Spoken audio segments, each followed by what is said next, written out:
Definition of globalization.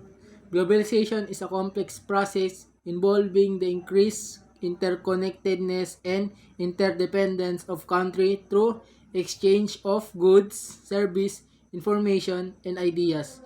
This interconnectedness is facilitated by advancement technology, transportation, and communication. The positive effect of globalization. Number one, economic growth.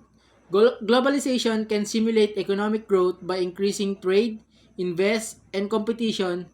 This can lead higher income, job creation, and involve living standard in many countries. 2. Technological advancement. The free of flow of information and ideas forests technology involve innovation and diffusion leading to improve the various sector. Number 3.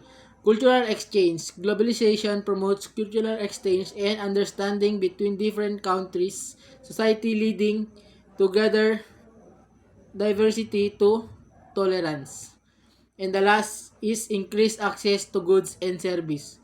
Consume have access to wider variety of goods and service that competitive prices. And this is negative effect of globalization. Number 1, job displacement. Communities may relocate production to the countries with low labor costs, leading to job losses in developed countries. Number 2, income inequality. The benefits of globalization may not evenly distribute, leading increased income inequality within and between countries. Number 3, environmental degradation. Increased production, consumption lead and environmental problems such as pollution and resources depletion. Number 4, loss of cultural identity. The dominance of global culture can threaten local traditional and cultural identities.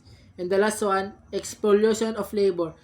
In some cases, globalization can lead the exploitation to work developing countries who may face poor working condition and low wage.